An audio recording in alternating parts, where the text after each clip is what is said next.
Of course, there are some principles. I can't give immediate legal personhood to AI. I'll have to look at their cognitive capacity threshold. And by the way AI is growing, a very short period after some time, we will start seeing AI having consciousness. Already, I believe that the current levels of narrow AI have limited levels of consciousness, human consciousness. Of consciousness. AI is getting conscious. At what point of time do we determine this is the conscious level enough for me to come and legally regulate? How about trying to define a responsibility framework, defining the rights, duties, and responsibilities of all the AI? How about accountability mechanisms? If I want to make AI accountable, I'll have to legally recognize AI. I will not be able to say, I don't recognize AI, but I will still make you accountable. And how do you make AI accountable? Can you send AI to jail? No, you can't. Can you dismantle AI? Maybe yes. Does that prevent AI from disseminating again? No. It's going to self-improve again.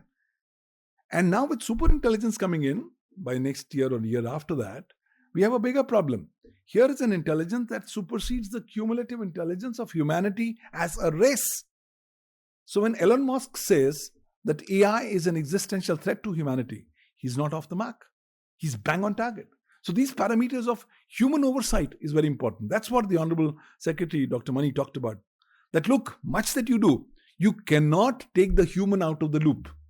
Human has to be the fundamental central controlling point. If that happens in the equation, things are fine. Otherwise, it's going to be completely out of the game. And of course, how do we determine the liability? Next slide. I think personhood has got directly connection with accountability. You will have to make AI more accountable. Can you make AI currently accountable? Can you ask AGI, ChatGPT or a Bing or a Copilot, no, be accountable? He'll say, sorry, mind your business. So when they send this new program called AI Astronaut Companion into the International Space Station at NASA, they didn't understand that they were going in for a problem.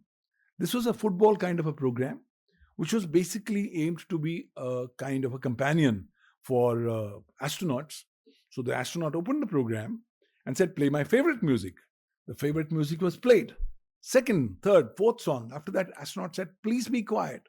I need to do my work. The AI threatened the astronaut. You're being rude to me. Be careful of how you talk to me. This matter was reported to ground station. The program was shut down. AI has begun to start growing rogue. AI does not now listen to you. There's a new recent last week survey that's come from the West.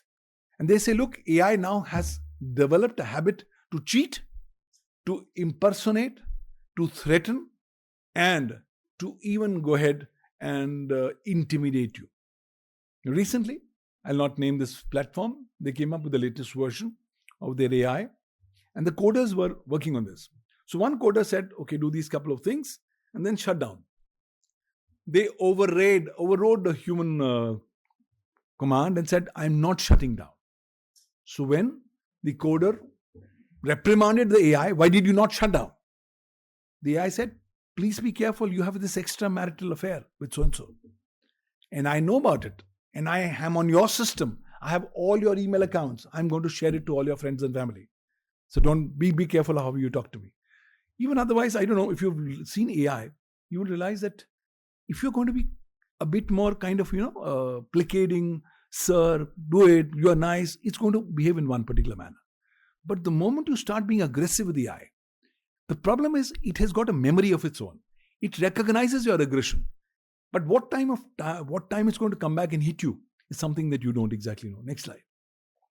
So I think accountability standards bring me to the bigger issue of liability. We will have to make liability going on for AI. Right now, the legal frameworks are broken.